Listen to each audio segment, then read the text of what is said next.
গল্পের আসরে অগ্নিলা চ্যানেলে আপনারা শুনছেন হুমায়ুন আহমেদের লেখা কিছু শৈশব। আজ রয়েছে এর তৃতীয় পর্ব। আমার বড় মামা ছিলেন খুব প্রতিভাবান মানুষ। প্রতিভাবান মানুষদের সব লক্ষণ তার মধ্যে প্রকাশ পেয়েছিল। আমরা ছোটরা তা খুব ভালো বুঝতাম, বড়রা মোটেই বুঝতো না। বড়দের ধারণা মামা হচ্ছেন মহাগাধা।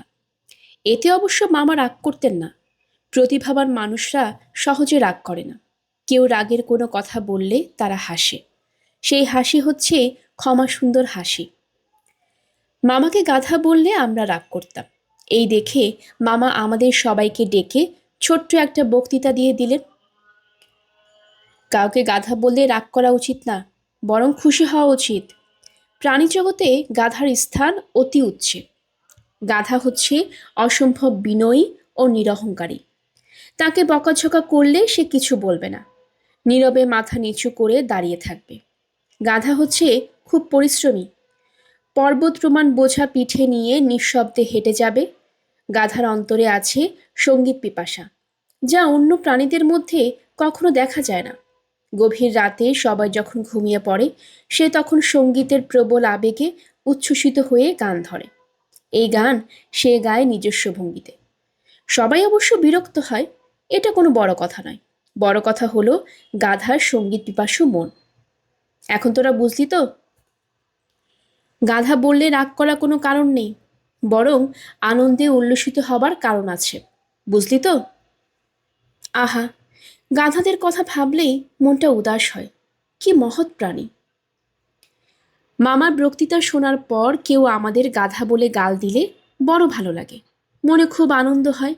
তবে সে আনন্দ মামাই বেশি পান। ওই মহৎ প্রাণীটির সাথে সবাই মামাকে বেশি তুলনা করে। জগতের সব প্রতিভাবান ব্যক্তির মতো মামারও পুঁথিগত পড়াশোনার প্রতি খুব অনীহা ছিল। কারণ পুঁথিগত পড়াশোনায় কি হয়? কিছুই হয় না। আত্মার উন্নতি কি পাঠ্য বই থেকে আসবে? না আসা উচিত। কাজেই মামা পরীক্ষার পড়া তেমন গুরুত্বের সাথে পড়েন না এবং যথারীতি ফেল করেন। সেবারও আয়ে পরীক্ষায় ফল বের হলে পত্রিকায় তার রোল নাম্বার খুঁজে পাওয়া গেল না। মামা উদাস গলায় বললেন, ব্যাপারটা ঠিক বুঝতে পারছি না, কোনো মিস্টেক হয়েছে বোধ হয়। পরীক্ষা তো ভালোই দিয়েছিলাম। ছাপাখানা বাই মিস্টেক রোল নাম্বার বাদ দিয়ে দিল কিনা কে জানে। এরকম প্রায়ই হয়। গত বছর আমার ক্লোজ ফ্রেন্ড পরিমলের রোল নাম্বার পত্রিকায় ছাপা হয়নি, পরে দেখা গেল হায়ার সেকেন্ড ডিভিশন পেয়েছে। এ জাতীয় ব্যাপার রেগুলার হচ্ছে। আমরা ছোটরা খুব নিশ্চিন্ত ছিলাম। মামা পাশ করেছেন, শুধু বাই মিস্টেক তার নাম্বার কাগজে ছাপা হয়নি। বড়রা অবশ্য নিশ্চিন্ত হলেন না। আমার বাবা মহাবিরক্ত হয়ে বললেন, প্রথম শ্রেণী গাধা, গ আকারে গা, ধ আকারে ধা। পরপর 3বার কেউ ফেল করে? মামা বললেন, দুলাভাই, আমাকে গাধা বলে আমি মন খারাপ করিনি, কারণ গাধাকে আমি মহৎ প্রাণী বলে মনে করি। তবে দ্বিতীয় বাক্যটিতে আমি আহত হয়েছি। দ্বিতীয় বাক্যে আপনি বলেছেন গ আকারে গা, ধ আকারে ধা। বানান করে বলেছেন, যেন আমি গাধার বানান জানি না। এটা তো দুলাভাই অন্যায়। তুমি আমার সামনে থেকে যাও। বড় মামা গম্ভীর মুখে নিজের ঘরে চলে এলেন। দরজা বন্ধ করে দিলেন। কিছুক্ষণ পরে শোনা গেল তিনি কবিতা আবৃত্তি করছেন। সন্ন্যাসী উপগুপ্ত, মথুরাপুরীর প্রাচীরের তলে একদা ছিলেন সুপ্ত। নগরীর দ্বীপ নিবেছে পবনে, দুয়ার রুদ্ধ পৌর ভবনে, নিশীথের তারা শ্রাবণ গগনে ঘন মেঘে অবলুপ্ত। পরীক্ষায় ফেল করলে মামা রবীন্দ্রনাথের কবিতা খুব বেশি পড়েন, কারণ রবীন্দ্রনাথ নাকি তার মতো ফেলটুস ছাত্র ছিলেন। মামার ধারণা রবীন্দ্রনাথের সাথে তার অনেক মিল আছে। রবীন্দ্রনাথ কবিতা লিখতেন, তিনিও লেখেন। রবীন্দ্রনাথের মতো তিনি একটা কাব্যনাটকও লিখেছেন, নাম রাজকুমারী সুবর্ণরেখা। আমরা ছোটরা সেই নাটকে অভিনয় করব। রোজ মামার ঘরে রিহার্সেল হয়। রবীন্দ্রনাথ ছবি আঁকতেন, মামাও ছবি আঁকেন। বিশেষ করে হাতির ছবি আঁকার ব্যাপারে মামার জুড়ি নেই। আমাদের সবার ধারণা রবীন্দ্রনাথও এত সুন্দর হাতির ছবি আঁকতে পারতেন না। মামার আঁকা হাতিগুলি খুব মায়া মায়া চোখে তাকায়। দুপুরবেলা মা এসে মামার বন্ধ দরজায় ধাক্কা দিয়ে বললেন, আয় গাধা, খেতে আয়, ভাত দিয়েছি। মামা উদাস গলায় বললেন, খাবো না বুবু, আমাকে বিরক্ত না করলে খুশি হব। পরীক্ষায় ফেল করে মাথা কিনেছিস? ভাত না খেয়ে ঢং করতে হবে না, তোর ঢং যথেষ্ট সহ্য করেছি। মামা দরজা খুললেন না, আরও আবেগের সাথে আবৃত্তি করতে লাগলেন। অঙ্গে আঁচল সুনীল বরণ, রুনু ঝুনু রবে বাজে আভরণ, সন্ন্যাসী গায়ে পড়িতে চরণ, থামিলে বাষ্প দত্তা। মা কড়া গলায় বললেন, আর সাধাসাধি করব না, না খেলে না খাবি। পরীক্ষায় ফেল করে ল্যাজ গজিয়ে গেছে, অসহ্য। আমি বাবাকে চিঠি লিখে দিচ্ছি, তিনি এসে যা ব্যবস্থা করার করবেন। আমরা ছোটরা খুব মুষড়ে পড়লাম। বড় মামা খাওয়া দাওয়া বন্ধ করে দিলে আমাদের রিহার্সালে হবে কিভাবে? রাজকুমারীর সুবর্ণরেখা কাব্যনাট্য স্টেজে নামানো যাবে না। বিকেলে সবাই মন খারাপ করে মামার বন্ধ ঘরের দরজার সামনে ঘুরঘুর করছি। মামা দরজা খুলে বললেন, আয়, ভেতরে আয়। আমরা ভেতরে ঢুকলাম। মামা গম্ভীর গলায় বললেন, যথানিয়মে রিহার্সাল হবে, কোনো কিছুই আটকে থাকবে না। শিল্প সাহিত্যের এই নিয়ম, ঝড় হোক, তুফান হোক, টাইফুন হোক, ভূমিকম্পে পৃথিবী ধ্বংস হয়ে যাক, শিল্প সাহিত্য চলবেই। তুমি তো না খেয়ে আছো মামা। তাতে কোনো ক্ষতি নেই। এ বাড়িতে আমাকে যে অপমান করা হয়েছে তার প্রতিবাদ করার জন্যই আমি খাওয়া বন্ধ করে দিয়েছি। তবে তা নিয়ে চিন্তিত হবার কোনো কারণ নেই। আমি হোটেলে খাওয়া দাওয়া করব। শুধু তাই না, আমি আগামী 1 বছর চুল দাড়ি কাটবো না, নখ কাটবো না, গোসল করব না, গায়ে তেল দিব না, বিছানায় ঘুমাবো না, মেঝেতে ঘুমাবো। 1 বছর পর আবার আইএ পরীক্ষা দিব, রেজাল্ট বের হবে, ফার্স্ট ডিভিশন। তখন স্বাভাবিক জীবনে ফিরে যাব। আমি ভয়ে ভয়ে বললাম, আবার যদি ফেল করো? মামা এমনভাবে তাকালেন যেন এমন হাস্যকর কথা এই জীবনে শুনেননি। আমি বড়ই লজ্জা পেলাম। মামা বললেন, রিহার্সাল শুরু করা যাক। কই, রাজকুমারী সুবর্ণরেখা কোথায়? বকুলাপা এগিয়ে এলেন। তিনি হচ্ছেন রাজকুমারী সুবর্ণরেখা। এবার ক্লাস 6-এ উঠেছেন। এমনিতে খুব ভালো, তবে খুব খামচি দেয়। আমরা তার নাম দিয়েছি খামচি রানী। রাজকুমারী সুবর্ণরেখার শুরুটা এরকম। গন্ধর্ব রাজার ছোট মেয়ে রাজকুমারী সুবর্ণরেখা চলে গিয়েছেন মৃগয়ায়। দলবল রেখে আপন মনে হাঁটছেন। একসময় পথ হারিয়ে ফেললেন, কিছুতেই পথ খুঁজে পান না। এদিকে সন্ধ্যা হয়ে আসছে, বাঘ ভালুক ডাকছে। আকাশের অবস্থাও ভালো না, ঝড় হতে পারে। রাজকন্যা ব্যাকুল হয়ে বললেন, সুবর্ণরেখা, কে কোথায় আছো? বাঁচাও, বাঁচাও। পথহারা পাখি আমি খুঁজিতেছি নীর, আতঙ্কে অধীর, চারপাশে বন্য পশু পাখি করিতেছে ভিড়। এই বলে রাজকুমারী ব্যাকুল হয়ে কাঁদতে থাকবেন। তখন দস্যু সর্দার ভীমনাগ খোলা তরবারি হাতে প্রবেশ করবে। আমার হচ্ছে দস্যু ভীম নাগের পার্ট। আমি রাজকুমারীর কাছে গিয়ে থমকে দাঁড়াবো, কর্কশ গলায় বলবো, কে তুমি?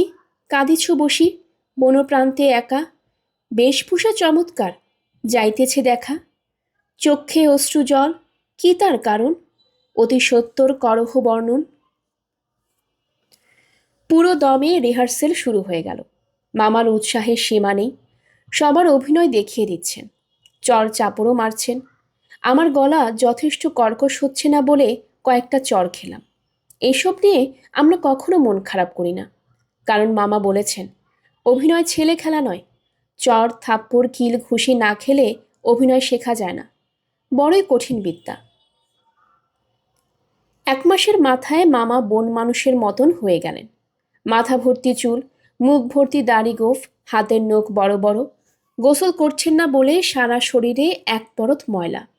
কাছে গেলে বিকট গন্ধ পাওয়া যায়। মামা নির্বিকার, তিনি বাসায় খাচ্ছেন না, হোটেল থেকে খাবার আসছে। আমার মা দেশের বাড়িতে চিঠি লিখেছেন। আমরা ভয়ে ভয়ে আছি। চিঠি পেয়ে নানাজান চলে এলে কি হবে কে জানে। নানাজান মানুষটি ছোটোখাটো হলেও ভয়ঙ্কর ধরনের। তার স্বভাব চরিত্র দস্যু সর্দার ভীম নাগের চেয়েও খারাপ। ধমক ছাড়া কোনো কথা বলতে পারেন না। সেই ধমকও ভয়াবহ ধমক। একবার রিক্সা ভাড়া নিয়ে গন্ডগোল হওয়ায় রিক্সাওয়ালাকে ধমক দিয়েছিলেন। সেই ধমকে রিক্সার সামনের চাকার টায়ার বাস্ট হয়ে গিয়েছিল। মা চিঠি লিখেছেন ঠিকই, তবে আমরা সবাই জানি নানাজান আসবেন না। রেলে চড়তে তার খুব ভয়। তার ধারণা রেলগাড়ি বাহন হিসেবে খেলনা ধরনের। এত বড় একটা গাড়ি দুটো সরু লাইনের উপর দাঁড়িয়ে থাকে, সামান্য বাতাস লাগলেই গাড়ি যে পড়ে যাবে এটা তো জানা কথা। তিনি যে ময়মনসিংহ থেকে রেলে চড়ে সিলেট আসবেন না এটা নিশ্চিত ধরে নেওয়া যায়। এত দূরের পথ হেঁটে আসাও সম্ভব নয়। কাজেই আমরা মোটামুটি নিশ্চিন্ত হয়ে রিহার্সেলে দিতে লাগলাম। অভিনয়ের বেশি দেরি নেই। আমি মামার উপদেশ মতো তেঁতুল এবং দই খাচ্ছি, যাতে গলা ভেঙে কর্কশ হয়ে যায়। বকুল আপা চুলে তেল দেওয়া বন্ধ করেছেন, কারণ চুল আলুথালু থাকতে হবে। স্টেজ রিহার্সেলের আগের দিন নানাজান এসে উপস্থিত। তিনি ট্রেনে আসেননি, সুনামগঞ্জ পর্যন্ত এসেছেন লঞ্চে, সেখান থেকে হেঁটে সিলেট শহরে। বাসে আসা যায়, তিনি আসেননি, কারণ ট্রেনের মতো বাসও তার অপছন্দ। পেট্রোলের ধোঁয়া সহ্য হয় না। বড় মামা সালাম করবার জন্য নানাজানের সামনে গেলেন। আমরা সবাই ধরে নিয়েছি পৃথিবীর সর্বশ্রেষ্ঠ ধমকটি এখন শুনব। তা শুনলাম না। নানাজান শান্ত গলায় বললেন, ভালো আছিস? জি। নানাজান তার চামড়ার হ্যান্ডব্যাগ খুলে কাঁচি, খুর, ব্রাশ এবং সাবান বের করলেন। আগের চেয়েও শান্ত গলায় বললেন, কাছে আয়, মাথা কামিয়ে দিই। জিনিসপত্র সব সাথে করে এনেছি। মামা সুবোধ বালকের মতো কাছে এগিয়ে গেলেন। নানাজান যে নাপিতের কাজে এত দক্ষ আমাদের জানা ছিল না। 10 মিনিটের মাথায় বড় মামার চুল দাড়ি সব উড়ে গেল। মামাকে দেখতে লাগলো সন্ন্যাসী উপগুপ্তের মতো।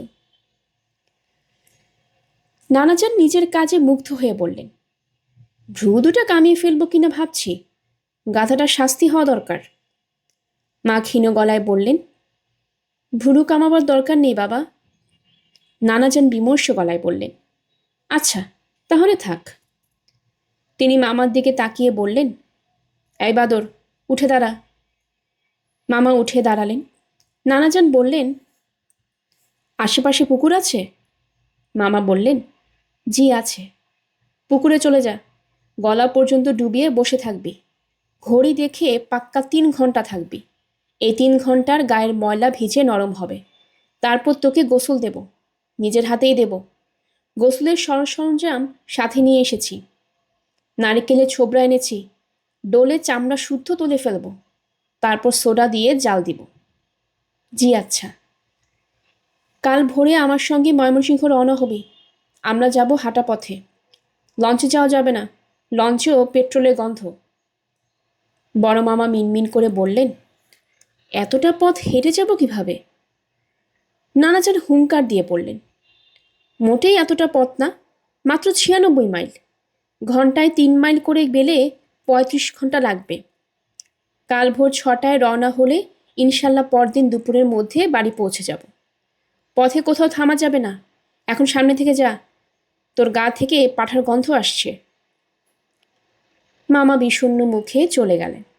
মা বললেন, এতদিন পর এসেছেন, 2-1 দিন থাকবেন না? নানাজান বললেন, না গো মা, নানান কাজকর্ম ফেলে এসেছি।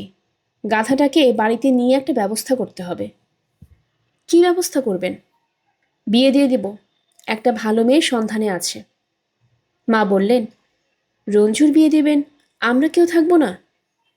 এটা কোনো সুখের বিয়ে না, শান্তির অংশ হিসেবে বিয়ে। ভাত রান্না হলে আমাকে ভাত দাও, খাওয়া দাওয়া করে শাহজালাল সাহেবের মাজার জিয়ারত করতে যাব। এতটা পথ হেঁটে এসেছেন, খাওয়া দাওয়ার পর শুয়ে বিশ্রাম করেন। নানাজান বললেন, মুখের ওপর কথা বলবে না। মুখে মুখে কথা বলা আমার পছন্দ না। ভাত দিতে বলছি, ভাত দাও। মা তাড়াতাড়ি ভাত বাড়তে গেলেন। আমি গেলাম পুকুর পাড়ে। এই প্রচণ্ড শীতে বড় মামা গলা পর্যন্ত ডুবিয়ে পুকুরে বসে আছেন। মাথা কামানোর জন্য তাকে অদ্ভুত দেখাচ্ছে। পুকুরের চারপাশে প্রচুর লোকজন। তারা বিস্মিত হয়ে জিজ্ঞেস করছে, কি হয়েছে? বিষয় কি? ও ভাইজান, আপনার হয়েছে কি? মামা এইসব প্রশ্নের কোনো জবাব দিচ্ছেন না, তবে বড়ই বিরক্ত হচ্ছেন। এক বুড়ো লোক এর মধ্যে বলল, মনে হয় পাগল। অনেকেই তাতে সায় দিল। কয়েকটা কুকুরও দেখলাম খুব মজা পাচ্ছে, মামার দিকে তাকিয়ে ঘেউ ঘেউ করছে। একটা সাহসী কুকুর পানিতে নেমে সাঁতরে মামার দিকে খানিকটা গিয়ে ভয় পেয়ে ফিরে এলো। মামার জন্য আমাদের দুঃখের সীমা রইল না। আহা বেচারা। বড় মামা আমাদের শোক সাগরে ভাসিয়ে পরদিন ভোরে ঠিক 6টায় নানাজনের সঙ্গে হাঁটা পথে ময়মনসিংহ রওনা হয়ে গেলেন। বকুল আপা খুব কাঁদতে লাগলো। বড় মামার জন্য তার খুব মায়া। তার ধারণা বড় মামা হচ্ছেন একজন মহাপুরুষ, কিছু কিছু ক্ষেত্রে রবীন্দ্রনাথের চেয়েও বড়। কারণ রবীন্দ্রনাথ চোখ বন্ধ করে হাতির ছবি আঁকতে পারতেন না, মামা পারেন। 15 দিনের দিন সিলেট মেলে মামা চলে এলেন। তার মাথায় সামান্য চুল গজিয়েছে। মনে হয় এ কদিন তাকে ঘরে বন্দি থাকতে হয়েছে, কারণ চেহারা ফর্সা হয়ে গেছে। দেখতে খুব সুন্দর লাগছে। গায়ে সিল্কের পাঞ্জাবি, পায়ে নতুন জুতা, তবে মামার চোখ দুটি বিষণ্ণ। ঘরে ঢুকেই মাকে কদমবুচি করতে করতে বললেন, আমার সর্বনাশ হয়ে গেছে বুবু, জোর করে বিয়ে করে দিয়েছে। আত্মহত্যা করব বলে ভেবেছিলাম। আত্মহত্যা হচ্ছে জীবনের কাছে পরাজয়, এই মনে করে আত্মহত্যা করিনি, তবে সম্ভাবনা পুরোপুরি উড়িয়েও দিচ্ছি না। মা বললেন, বিয়ে হলো কবে? গত পরশু। বিয়ের পরদিন প্রথম সুযোগেই পালিয়ে এসেছি। সে কি? মামা উদাস গলায় বললেন, সংসার আমার জন্য না বুবু, এই কদিনে নতুন একটা কাব্যনাটক লিখেছি, নাম জীবন দেবতা। অসাধারণ জিনিস, খাওয়া দাওয়ার পর পড়ে শোনাবো। বউ কেমন? জানি না কেমন। বউ দেখিসনি? এই প্রসঙ্গটা রাখো তো বুবু, অসহ্য লাগছে। নাম কি বউয়ের? জানি না। নদীর নামে নাম, সুরমা কিংবা কুশিয়ারা কিছু একটা হবে। Who cares? এসব তুচ্ছ বিষয় আমার কাছে জানতে চেও না তো। মামা শীষ দিতে দিতে নিজের ঘরের দিকে রওনা হলেন। ফিরে আসতে পেরে তার আনন্দের সীমা নেই, আমাদেরও আনন্দের সীমা নেই। অবশ্য এই আনন্দ পরদিন বিকেলে নিরানন্দে পরিণত হলো। নতুন করে রিহার্সেল শুরু হলে দেখা গেল আমরা সবাই পাঠ ভুলে গেছি। যেভাবে যা বলার কথা সেইভাবে বলতে পারছি না। বনরক্ষক অয়স্কান্তে দেখা হবে রাজকুমারী সুবর্ণরেখার সঙ্গে। সে দিনহীন বেশে রাজকুমারীকে দেখে একি একি হেরিলাম বলে অজ্ঞান হয়ে মাটিতে পড়ে যাবে। গো গো শব্দ করতে থাকবে। রিহার্সালের সময় অয়স্কান্ত পাশের বাড়ি বাবলু অনেকগুলো ভুল করল। একি একি হেরিলামের জায়গায় বলল একি একি দেখিলাম। ডান কাত হয়ে পড়ার কথা, পড়ল বাম কাত হয়ে। গো গো শব্দ করার বদলে হিক্কা তুলতে লাগলো। বড় মামার মেজাজ সপ্তমে উঠে গেল। গম্ভীর গলায় বললেন, কানে ধরে এই গাধাটাকে তুলতো, অসহ্য লাগছে। এ কদিনে সব খেয়ে বসে আছিস? যার যা মনে আছিস বলে যাচ্ছিস। দেখিলাম আর হেরিলাম এক হলো। শব্দের অর্থ এক হলেও এই দুয়ের মধ্যে আকাশ পাতাল ফারাক। তোদের তো বোঝার বুদ্ধি নেই। এত কষ্ট করে একটা জিনিস দাঁড় করিয়েছি, তোরা সব জলে ভাসিয়ে দিলি। আমার হাত পা কামড়াতে ইচ্ছা করছে। এখন থেকে দুবেলা রিহার্সাল করব। পৌষ উৎসবে নামাতেই হবে। এটা শেষ হবার পর প্রহসন করব। প্রহসনটা কি? বললে বুঝতে পারবি না, অন্য জিনিস। হাসতে হাসতে দম বন্ধ হয়ে যাবে। এই হাসির ফাঁকে ফাঁকে আছে গুরুত্বপূর্ণ সব দার্শনিক কথা, অবহেলিত শোষিত মানুষের বাণীবন্ধ অশ্রু। আমরা নতুন উৎসাহে রিহার্সেল শুরু করলাম। বড়রা সবাই তাতে বিরক্ত হলেন। বাবা রাগি রাগি গলায় বললেন, এই গর্ধবটাকে কানে ধরে সকাল বিকাল দুবেলা উঠবস করানো দরকার। বাড়িতে তো মনে হয় বাস করা যাবে না। নানাজান দেশ থেকে চিঠি লিখলেন মাকে। মামার আদেশে সেই চিঠি চুরি করে মামাকে পড়তে দিলাম। আমিও পড়লাম। বড়দের চিঠি পড়ে সাধারণত কিছু বোঝা যায় না। তারা সহজ কথা সহজভাবে লিখতে পারেন না, পেঁচিয়ে লেখেন। যাই হোক, নানাজানকে মাকে লিখেছেন, মাগো, দোয়ার পর সমাচার এই যে কুলাঙ্গারটি এক্ষুনি নিশ্চয়ই তোমার কাছে উপস্থিত হয়েছে। আমি বর্তমানে অসুস্থ অবস্থায় শয্যাশায়ী থাকার কারণে আসিতে পারিতেছি না। যদি পারিতাম তবে কানে ধরিয়া কুলাঙ্গারকে নিয়ে আসিতাম।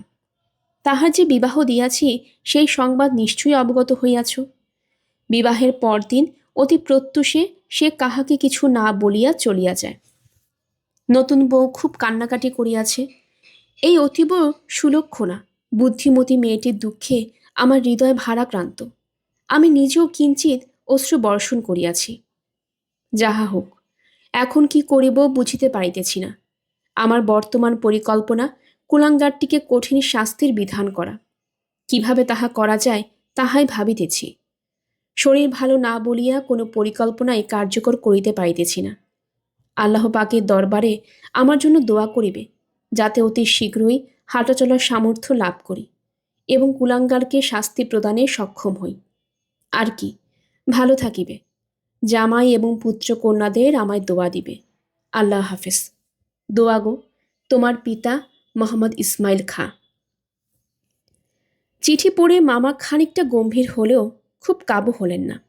সিগারেট ধরাতে ধরাতে বললেন, এত সহজে বিছানা থেকে উঠতে হবে না। 90 মাইল হেঁটে শরীরে কলকবজা উল্টে পাল্টে গেছে।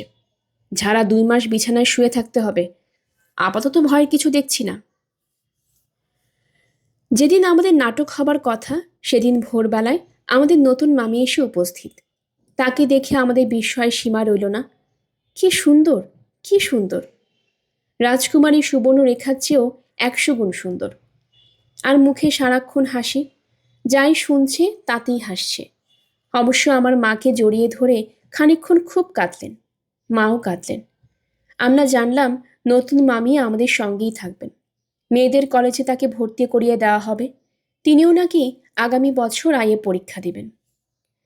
মামা আমাকে ডেকে বললেন, গভীর ষড়যন্ত্র যে চলছে তা বুঝতে পারছিস? না। গভীর চক্রান্ত, আমাকে ফাঁদে ফেলার চেষ্টা। ওরা কি ভেবেছে আমি ঘাস খাই? আমার সঙ্গে চালাকি?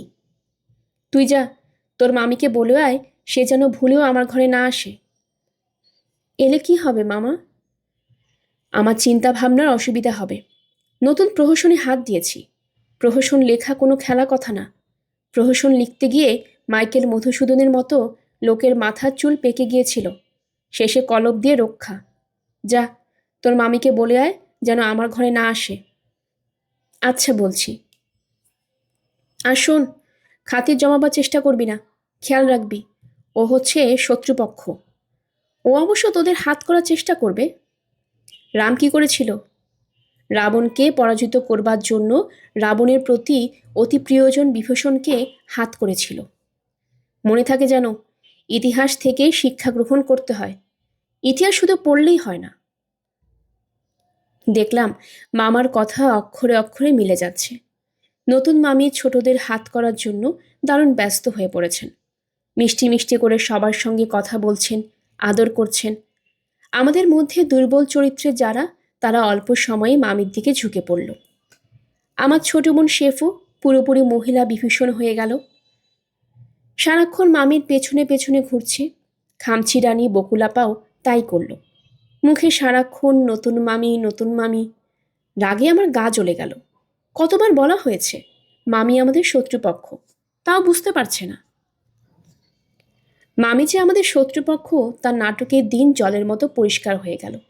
দেখা গেল নাটকের সবচেয়ে করুণ দৃশ্যগুলিতে যেখানে ফুপিয়ে কেঁদে ওঠা উচিত, সেখানে মামি খিলখিল করে হেসে ফেলছেন।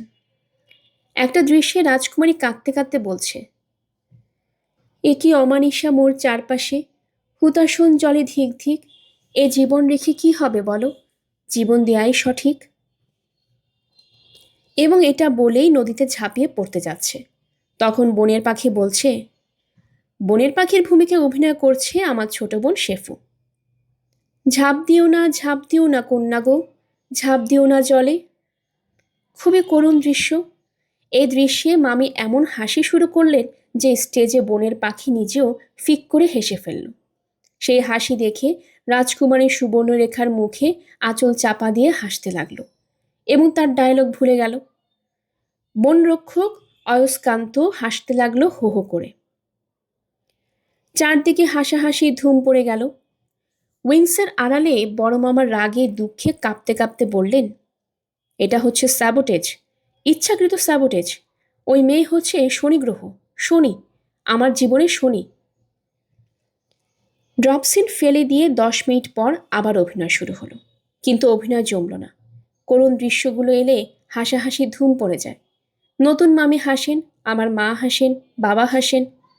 বকুল আপার বাবা হাসেন ঘর কাঁপিয়ে আর বলেন, ভেরি ফানি। বড় মামা পাথরের মতো শক্ত হয়ে যান। একসময় তিনি রাগে কিরমির করে করতে বললেন, এই মেয়েটাকে জীবন্ত কবর দিয়ে দেওয়া উচিত। প্রথমে একটা গর্ত করে কাটা বিছিয়ে দিতে হবে, তারপর মেয়েটাকে শুইয়ে আরেক প্রস্থ কাটা, তারপর মাটি চাপা। নতুন মামি যেন মামার ঘরে না যান সেই বিষয়ে কঠিন আদেশ জারি করা হয়েছিল। তবু এক রাতে দেখলাম মামি মামার ঘরে গেছেন। লুকিয়ে বড়দের কথা শোনা খুব অন্যায়। তবু আমি এবং শেফু জানালার পাশে দাঁড়িয়ে তাদের কথাবার্তা শুনতে লাগলাম। বলা যায় না, রাগের মাথায় বড় মামা যদি নতুন মামির গলা চেপে ধরেন, তাহলে দৌড়ে মাকে খবর দিতে হবে। নতুন মামি আমাদের শত্রুপক্ষ হলেও মেয়ে খুব ভালো। আমরা শত্রুপক্ষ জেনেও তিনি আমাদের এত আদর করেন যে আমাদের মিত্রপক্ষ হতে ইচ্ছে করে। ইচ্ছা করলেও তো উপায় নেই। বড় মামার দল ছেড়ে তো আমরা মামির দলে যেতে পারি না। একবার একটা দল করলে সেই দল ভেঙে অন্য দলে যাওয়া যায় না। যাই হোক, জানালার ওপাশে দাঁড়িয়ে আমরা নিঃশ্বাস বন্ধ করে মামা মামির কথা শুনছি। মামা বসে আছেন বিছানায়, মামি দাঁড়িয়ে আছেন টেবিলের পাশে। মামি একটু সাজগোজ করেছেন, পরনে লাল রঙের শাড়ি, পান খেয়ে ঠোঁট করেছেন টুকটুকে লাল, চুল বেরি করে বাঁধা। যা সুন্দর লাগছে মামিকে। বড় মামা, তোমাকে না নিষেধ করা হয়েছে আসতে, কেন এলে? মামি, কাজে এসেছি। বড় মামা, কি কাজ? মামি, তোমার বইপত্রগুলো নিতে এসেছি। তুমি তো আর পড়াশোনা করবে না, আমি পড়াশোনা করছি, পরীক্ষা দেব। পরীক্ষা তো আমিও দেব। পড়াশোনা না করেই পরীক্ষা দেবে?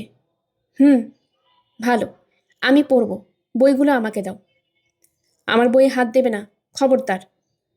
ঠিক আছে, হাত দেব না। এমন রেগে রেগে কথা বলছো কেন? আমি কি করলাম? বিনা অনুমতিতে ঘরে প্রবেশ করেছো, তাতেই রাগ করেছি। আর প্রবেশ করব না। যারা পড়াশোনা পরীক্ষা এইসব নিয়ে মাতামাতি করে তাদের আমি দু চোখে দেখতে পারি না। পড়াশোনা করা কি খারাপ? পুঁথিগত পড়াশোনা করা খুব খারাপ। প্রতিভাবান মানুষেরা কখনোই পাঠ্য বই পড়ে না। তোমাকে কে বলেছে? বলা বলি তো কিছু নেই, সবাই জানে পাঠ্য বই থেকে শেখার কিছু নেই। মামি খানিকক্ষণ চুপ করে থেকে হঠাৎ বললেন, আমাকে তুমি এত অপছন্দ করো কেন? বড় মামা বললেন, শুধু তোমাকে নয়, সব মেয়েকে আমি অপছন্দ করি। মেয়েরা প্রকৃতিতে নিষ্ঠুর। যেমন ধরো, একটা কালো স্ত্রী মাকড়সা দৈনিক 250টা পুরুষ মাকড়সাকে হত্যা করে। আমি কি মাকড়সা? মাকড়সা না হলেও কাছাকাছি। এখন যাও, আমি কাজ করব। কি কাজ? ওইসব তুমি বুঝবে না। একটা প্রহসন লিখছি। মেয়েরা আশেপাশে থাকলে কোনো বড় কাজ হয় না। ও আচ্ছা, তাহলে যাচ্ছি, বড় কাজ করো। মামি প্রায় ছুটে বের হয়ে এলেন। খানিকক্ষণ পর শেফু এসে আমাকে কানে কানে বলল, মামি ছাদে দাঁড়িয়ে খুব কাঁদছে। আমার মনটা খারাপ হয়ে গেল। শেফু বলল, কাঁদছে কেন রে দাদা? মামিকে মাকড়সা বলেছে, এই জন্য কাঁদছে। মামিকে মাকড়সা বলা মামার উচিত হয়নি, অন্যায় হয়েছে। দাদা শোনো, এখন থেকে আমি পুরোপুরি মামির দলে। তুই কার দলে? দল ত্যাগ করা নিতান্তই অধর্ম হবে বলে আমি বড় মামার দলেই রইলাম। তবে মন পড়ে রইল মামির দলে। বড় মামার প্রহসন লেখা শেষ হয়েছে। প্রচণ্ড হাসির একটা ব্যাপার, এমন মজার যে কিছুক্ষণ পর পর হাহা করে হাসতে হয়। মামা পুরোটা আমাদের পড়ে শোনালেন। আমাদের একবারও হাসি এলো না। তবে মামা যতবার হাসলেন আমরাও ততবার হাসলাম। পড়া শেষ হলে খাতা বন্ধ করতে করতে মামা বললেন, প্রচণ্ড হাসির হয়েছে, কি বলিস? জি মামা। এই জিনিস মঞ্চে করা যাবে না। হাসির চোটে দর্শক ডায়ালগ বুঝতে পারবে না। এটা আগে খেয়াল করিনি। আগে খেয়াল করলে হাসি আরেকটু কমিয়ে দিতাম। Great mistake. শ্রোতাদের 5 মিনিট গ্যাপ দিয়ে দিয়ে হাসাতে হয়। হাসি খুব পরিশ্রমের ব্যাপার, তাই একবার হাসির পর খানিকক্ষণ করে বিশ্রাম দিতে হয়। প্রহসন শেষ হবার পর মামা গোয়েন্দা উপন্যাস লিখতে বসলেন। নাম ভয়ঙ্কর রাতের বিভীষিকা। রক্ত জমাট করা গোয়েন্দা গল্প। দুর্বল হার্টের লোকের পড়া একেবারেই নিষিদ্ধ।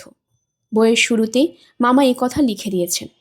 খুবই ভয়ঙ্কর গল্প, ছোটদের পড়া নিষিদ্ধ। 18 বছরের বেশি না হলে কেউ এই বই পড়তে পারবে না। মামিও পারবেন না, কারণ মামির বয়স 18-র নিচে। আমার ধারণা মামা এই বই লিখেছেন যাতে মামি পড়তে না পারেন। মামির খুব খারাপ অভ্যাস, মামা কিছু একটা লিখলেই তিনি গোপনে সেটা পড়ে ফেলবেন এবং চোখ বড় বড় করে বলবেন, মানুষটার কি মাথা খারাপ, এসব কি লেখে? মামা তার সব লেখা এখন তালাবদ্ধ করে রাখেন। সেই তালার চাবি থাকে তার পকেটে। দেখতে দেখতে দিন কাটতে লাগলো। মামি বেশ কয়েকবার চেষ্টা করলেন ভাব করতে, লাভ হলো না। বড়রা তো ছোটদের মতন নাচে, ডাব ডাব ডাব, ভাব ভাব ভাব বলে বুড়ো আঙ্গুল ছোঁয়ালেই ভাব হবে। তাদের ভাব হওয়া খুব কঠিন। মামি যতবারই ভাব করতে গেলেন ততবারই নতুন করে ঝগড়া হলো। ঝগড়ার সময় মামা খুব কঠিন কথা বললেন, যেমন, বড় মামা, আমার সাহিত্য প্রতিভা যে স্বীকৃতি দেয় না, যে আমার রচনা নিয়ে হাসাহাসি করে, তার সাথে আমার বাস করা সম্ভব না। তাছাড়া প্রতিভাবান মানুষদের বিয়ে করা উচিত না, বিয়ে করা ভুল। যদি কেউ তা করে তবে তাকে প্রায়শ্চিত্ত করতে হয় স্ত্রীর সাথে বাস না করে। মামি, তুমি প্রতিভাবান কে বলল? বড় মামা ভয়ঙ্কর রাগ, আমি প্রতিভাবান না? মামি, হুম, হাতির ছবি আঁকা ছাড়া তুমি আর কিছু পারো না। বড় মামা, কি বললে? মামি, যা সত্যি তাই বললাম। তোমার হাতির ছবিও যে খুব ভালো হয় তাও না, হাতির মুখটা দেখতে হয় ইঁদুরের মুখের মতো। বড় মামা, কি বললে? মামি, যে ছবি আঁকতে পারে সে সব কিছুর ছবি আঁকতে পারে, বাঘ, ভাল্লুক, গাছপালা, নদী। তুমি শুধু হাতি আঁকো, আর কিছু না। বড় মামা, এতে কি প্রমাণিত হয়? মামি, এতে প্রমাণিত হয় তুমি ছবি আঁকতে পারো না, এবং এবং কি? মামা, এবং আমার ধারণা তুমি খানিকটা বোকা। বড় মামা, কি বললে? আমি বোকা? মামি, হ্যাঁ বোকা। বোকা না হলে পরপর 3বার কেউ আইএ পরীক্ষা দিয়ে ফেল করে? বড় মামা অনেকক্ষণ চুপচাপ থাকার পর, তুমি এ ঘর থেকে যাও, আমি তোমার মুখ দর্শন করতে চাই না। মামি, তুমি আমার মুখ দেখতে চাও না? বড় মামা, না, এই জীবনে নয়, এ আমার কঠিন প্রতিজ্ঞা। কলম হাতে নিয়ে প্রতিজ্ঞা করছি, তোমার মুখ আমি দেখতে চাই না, না না না। মামি, বেশ, মুখ দেখতে হবে না। আমি কাল ভোরে দেশে চলে যাব, শুধু পরীক্ষার সময় এসে পরীক্ষা দিয়ে যাব। বড় মামা, বাঁচলাম। মামি সত্যি সত্যি চলে গেলেন। মা এবং বাবা অনেক বুঝেও তাকে রাখতে পারলেন না। শত্রুপক্ষ চলে যাওয়ায় আমরা খুশি হওয়া উচিত, কিন্তু সত্যি কথা বলতে কি, আমার মন খুব খারাপ হয়ে গেল, চোখে পানি এসে গেল। তবু এমন ভাব করলাম যেন খুব খুশি হয়েছি। রাতে বড় মামার ঘরে গিয়েছি। মামা বললেন, এবার নিশ্চিন্ত মনে লেখালেখি করা যাবে, কি বলিস? জি। তবে আমি ঠিক করেছি মেয়েটাকে একটা শিক্ষা দেব। ওর ধারণা আমি বোকা। ভুল ধারণা মামা? ভুল ধারণা তো বটেই। পরীক্ষায় পাশ করলেই মানুষ বুদ্ধিমান হয় না। বরং ইতিহাস পর্যালোচনা করে দেখা যায় গাধা টাইপ ছেলেপুলে পরীক্ষায় ফার্স্ট সেকেন্ড হয়। পাঠ্য বই ছাড়া এরা কিছুই বুঝে না। বইয়ের পোকা ছাড়া তাদের অন্য কিছু ভাবা ঠিক না।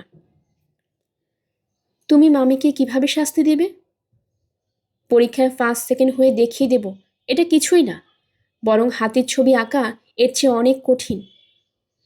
ফার্স্ট সেকেন্ড কিভাবে হবে? সব মুখস্থ করে ফেলবো, ঝাড়া মুখস্থ, দাড়ি সেমিকলন সহ। পারবে? পারবো না কেন? মানুষের অসাধ্য কিছুই নেই। একটু কষ্ট হবে, উপায় কি? কবিতা মুখস্থ করা সহজ, ইতিহাস, লজিক এসব মুখস্থ করা কঠিন, তবে অসাধ্য কিছু না। কাল থেকে মুখস্থ করা শুরু করব। মামা বই মুখস্থ করা শুরু করে দিলেন। বড়ই কঠিন কাজ। এক পাতা মুখস্থ করে মাথা গরম হয়ে যায়। তবে রবীন্দ্রনাথের কবিতা পড়ে মাথা খানিকটা ঠান্ডা করে দ্বিতীয় পাতা মুখস্থ করেন। তৃতীয় পাতা মুখস্থ করার পর দেখা যায় প্রথম পাতাটা ভুলে গেছেন। আবার গোড়া থেকে শুরু করতে হয়। মামা হাল ছাড়েন না। প্রতিভাবান মানুষরা সহজে হাল ছাড়েন না। সাধারণ মানুষের সাথে এইখানে তাদের তফাৎ। মামা তো আর সাধারণ মানুষ না। এবার গল্পের শেষটা বলি। মামি আমাদের সাথে আছেন। পরীক্ষা দিতে এসেছিলেন। পরীক্ষা দেওয়ার পর আর ফিরে যাননি। অবশ্য মামার সাথে তার ভাব হয়নি। রাতে শেফুর সাথে ঘুমান। মামার সাথে কখনো দেখা হলে মুখ অন্যদিকে ফিরিয়ে রাখেন। বড় মামা তার মুখ দেখতে চান না। এটা বোধহয় তার খুব মনে লেগেছে। বড়রা ছোটদের মতন না। কেউ কোনো একটা কথা বললে তারা অনেক দিন মনে পুষে রাখেন। যাই হোক, এইসব নিয়ে আমরা এখন মোটেই চিন্তিত না। আমাদের নিঃশ্বাস ফেলার সময় নেই। নতুন নাটকের রিহার্সাল হচ্ছে। এবার নাটকও রাজকুমারী সুবর্ণরেখাকে নিয়ে। খুব করুণ নাটক। আগের বারের চেয়েও অনেক করুণ। নাটক দেখতে হলে চোখ মোছার জন্য রুমাল আনলে চলবে না। বিছানার চাদর আনতে হবে, এমন অবস্থা। আইএ পরীক্ষার রেজাল্ট হবার আগে নাটক নামিয়ে ফেলতে হবে। না, পরীক্ষা নিয়ে মামার কোনো ভয় নেই। খুব ভালো পরীক্ষা দিয়েছেন। বাংলা পরীক্ষায় 3টা বাড়তি খাতা নিয়েছেন। এই অবস্থায় নিজেকে নিয়ে তার চিন্তা নেই। তবে তার ধারণা রেজাল্টের পর মামি যখন দেখবে কাগজে তার নাম নেই আর মামার নাম প্রথম বিভাগে, তখন ভয়াবহ শক খাবে। এই অবস্থায় মামি নাটক দেখতে উৎসাহ পাবে না। আমি বললাম, মামি নাটক না দেখলে কি হবে? না দেখলেই তো ভালো। আগের বারের মতো হাসাহাসি করবে। মামা বললেন, তোর মামিকে দেখানোর জন্যই এই নাটক। ওর কথা মনে করেই লেখা। কেন? ওর ধারণা আমার প্রতিভা নেই। নাটক দেখলে বুঝবে প্রতিভা কত প্রকার ও কি কি। আমাদের রিহার্সাল পুরো দমে চলছে। এর মধ্যে বিনা মেঘে বজ্রপাতের মতো আগে আগে আইএ পরীক্ষার রেজাল্ট হয়ে গেল। বাবা গম্ভীর মুখে খবরের কাগজ নিয়ে ঘরে এলেন। মামা হাসি মুখে বললেন, অবস্থা কি দুলাভাই? বাবা বললেন, অবস্থা ভালোই। মামা বললেন, অবস্থা যে ভালো তা জানি, কতটা ভালো সেটা বলেন। ফার্স্ট ডিভিশনে আছি। বাবা গম্ভীর গলায় বললেন, খবরের কাগজে তোমার নাম নেই, কোথাও খুঁজে পেলাম না। ও আচ্ছা, আগের 3বার যেমন ছাপাখানায় ভুলে তোমার নাম ওঠেনি, এবার বোধহয় তাই হয়েছে। বড় মামা পাঞ্জাবি গায়ে দিয়ে বাইরে বেরিয়ে গেলেন। তিনি চলে যাওয়ার পর জানলাম নতুন মামি পাশ করেছেন। 3টা মেয়ে ফার্স্ট ডিভিশন পেয়েছে। মামি ওই 3জন মেয়ের মধ্যে প্রথমজন। বড়দের কাণ্ড কারখানা আমি কিছু বুঝি না। মামি পাশ করেছেন, তার শত্রু ফেল করেছে। মামির উচিত খুশি হওয়া। তিনি কেঁদে টেদে অস্থির হয়ে গেলেন। কেউ তাকে সান্ত্বনা দিতে পারছেন না। মাকে জড়িয়ে ধরে কাঁদতে কাঁদতে বললেন, আহা বেচারা, কি কষ্টটাই না পাচ্ছে। আমার মরে যেতে ইচ্ছে করছে। আমার সত্যি মরে যেতে ইচ্ছে করছে। দুপুরে বড় মামা খেতে এলেন না। মামিও খেলেন না। দরজা বন্ধ করে কাঁদতে লাগলেন। মামা খুব শুকনো করে রাতে ফিরলেন। আমাকে ফিসফিস করে বললেন, তোর মামা কি একটু আমার ঘরে আসতে বলতো? আমি বিস্মিত হয়ে বললাম, কেন?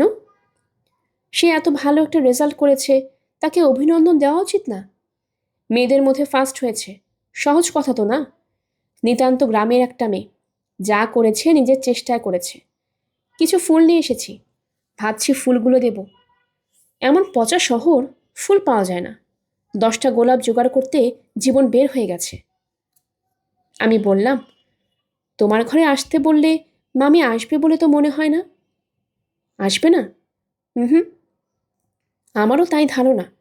না এলে ফুলগুলো চুপি চুপি দিয়ে আসিস। কি আশ্চর্য! মামিকে বলতেই তিনি চট করে উঠে দাঁড়ালেন। সাথে সাথে রওনা হয়ে গেলেন। তাকে দেখে মনে হলো তিনি জীবনে এত আনন্দিত হননি। বড়দের কাণ্ড কারখানা বোঝা খুব মুশকিল। আমি জানালার পাশে দাঁড়িয়ে পর্দা সরিয়ে কি হয় দেখছি।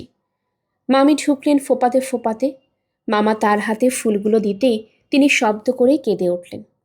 ফুলগুলো ছুঁড়ে দিলেন মেঝেতে। মামা বিড়বিড় করে বললেন, তুমি অবিকল রাজকুমারী সুবর্ণরেখার মতো কাঁদছ। এরকম করে কেঁদো না। তোমার কান্না দেখে আমারও কান্না পেয়ে যাচ্ছে। তারপর আরও অদ্ভুত একটা ব্যাপার হলো। মামা করলেন কি? থাক, আমি বলবো না। ছোটদের সব কথা বলতে নেই। আমি জানলার পাশ থেকে সরে এলাম। ছোটদের সব কিছু দেখতেও নেই। তাছাড়া আমার নিজেরও তখন খুব কান্না পাচ্ছে। দেখতে চাইলেও পারতাম না। ঝাপসা চোখে কি কিছু দেখা যায়? বড় মামা জীবনের গল্প একজন ব্যর্থ মানুষের জীবনের গল্প। সুন্দরকে স্পর্শ করার বাসনা তার ছিল, সুন্দর তাকে সেই সুযোগ দেয়নি। কোরআন শরীফে আল্লাপাক বলেছেন, কাউকে কাউকে আমি হিসাব ছাড়াই দিই, আবার কাউকে কিছুই দেই না। ইহা আমার ইচ্ছা। বড় মামাকে দ্বিতীয় দলে? তার মৃত্যুর খবর পেয়ে আমি ঢাকা থেকে ছুটে গেলাম। সন্ধ্যার পরপর উপস্থিত হলাম। আলো এবং অন্ধকারে সে এক অদ্ভুত সময়। মৃত্যুর শোকে কাতর বাড়িতে আমি কখনোই যাই না। আমার ভালো লাগে না। যাকে জীবিত দেখেছি তাকে মৃত দেখতে ইচ্ছে করে না। উঠোনে বড় মামার শবদেহ সাদা চাদরে ঢেকে রাখা হয়েছে। মুখ সামান্য খোলা, আগরবাতি জ্বলছে। খাটিয়ার চারপাশে অনেক মোমবাতি, তাতেও যেন অন্ধকার কাটছে না। সবাই শেষবারের মতো প্রিয় মুখ দেখে যাচ্ছে। মা আমাকে বললেন, যা, শেষবারের মতো তোর বড় মামাকে দেখে আয়। আমি বললাম, না। বাড়ির পেছনে বড় মামার জন্য কবর খোঁড়া হয়েছে। জায়গাটা জঙ্গলের মতো, কোনো লোকজন নেই। শুধু গোরখোদক হারিকেন জ্বালিয়ে টুলের ওপর বসে আছে। কবর তৈরি হয়ে যাবার পর সারাক্ষণই নাকি কাউকে কবরের পাশে থাকতে হয়, এই নিয়ম। গোরখোদক নিয়ম রক্ষা করছে। আমি তার কাছে এগিয়ে গেলাম। তিনি আমাদের মামার দিক থেকে দূর সম্পর্কে আত্মীয়। তিনি বললেন, নাতি, কখন আসছো? কিছুক্ষণ আগে এসেছি। আচ্ছা নানা, আমি যদি কিছুক্ষণের জন্য কবরে নামি তাহলে কি কোনো সমস্যা আছে? তিনি বিস্মিত হয়ে বললেন, কবরে নামবে কেন? আমি বললাম, মৃত অবস্থায় তো নামতেই হবে, জীবিত অবস্থায় নেমে দেখি কেমন লাগে। তিনি বললেন, আচ্ছা নামো। তিনি ধরাধরি করে আমাকে নামালেন। আমি বসলাম। বসার সঙ্গে সঙ্গে আমার মনের জগতে কিছু একটা ঘটল, ভয়ঙ্কর কিছু। সব অন্ধকার হয়ে গেল। সাধারণ অন্ধকার না, এই অন্ধকার সীসার পাতের মতো। অথচ কবরের বাইরের একজন হারিকেন হাতে বসে আছে। আমি আকাশের দিকে তাকালাম। আকাশে নক্ষত্রের আলো থাকার কথা, তাও নেই। আকাশ ঘন অন্ধকার। দ্বিতীয় ঘটনাটি ঘটল আকাশের দিকে তাকানোর পরপর। আমার জগৎ শব্দহীন হয়ে গেল। মরা বাড়ি কোনো শব্দ পাচ্ছি না। ঝিঝি পোকার শব্দ না, বাতাসের শব্দ না, আমার নিজের নিঃশ্বাস প্রশ্বাসের শব্দ নেই, হৃৎপিণ্ডের ধুক ধুক শব্দ নেই। এটাই কি মৃত্যু? আলো ও শব্দহীন অসীম এক ভুবন। আমি উঠে দাঁড়াতে চেষ্টা করলাম, দাঁড়াতে পারলাম না। চিৎকার করতে চেষ্টা করলাম, তাও পারলাম না। একসময় আমার মনে হলো আমি তলিয়ে যাচ্ছি, অতি দ্রুত নিচে কোথাও প্রবেশ করছি। দ্রুত গতির শব্দ আছে, অথচ আমি যে তলিয়ে যাচ্ছি শব্দহীনভাবেই তলাচ্ছি। এই সময় হঠাৎ কবরের ভেতরে উপর থেকে হারিকেন হাতে একটা হাত নেমে এলো। কেউ বলল, নাতি, শখ মিটছে, এখন উঠবা? তিনি আমাকে হাত ধরাধরি করে উঠিয়ে আনলেন। কবরের ভেতর আমার কি হয়েছিল তা নিয়ে ভাবি, উত্তর পাই না। মনোরোগ চিকিৎসকের কাছে গেলে তারা বলবেন মৃত্যু চিন্তা, শোক, ভ্রমণজনিত ক্লান্তি, সব মিলিয়ে এক ধরনের ট্রমা, এর বেশি কিছু না। আমি জানি আমার অভিজ্ঞতা ট্রমা না, অন্য কিছু। যদি আরও কিছুক্ষণ থাকতে পারতাম তাহলে অভিজ্ঞতা পূর্ণ হতো। যে রহস্যময় জগতে আমরা বাস করি তার অনেক কিছুই আমরা জানি, আবার অনেক কিছুই জানি না। না জানার পাল্লাটাই মনে হয় ভারী। আপনারা শুনছিলেন হুমায়ুন আহমেদের লেখা কিছু শৈশব। আজ ছিল এর তৃতীয় পর্ব। আমার চ্যানেলে অনেকগুলো গল্প পাঠ করা আছে। আপনাদের কাছে যদি সেগুলো ভালো লাগে তাহলে অবশ্যই আমার চ্যানেলটি সাবস্ক্রাইব করে নেবেন। আশেপাশে যারা আছেন তাদের সবাইকে জানিয়ে দেবেন। এই গল্পের পরবর্তীতে থাকবে শেষ পর্ব। আশা করছি আপনারা সবাই সেটি শুনবেন। সবাই ভালো থাকবেন। ধন্যবাদ।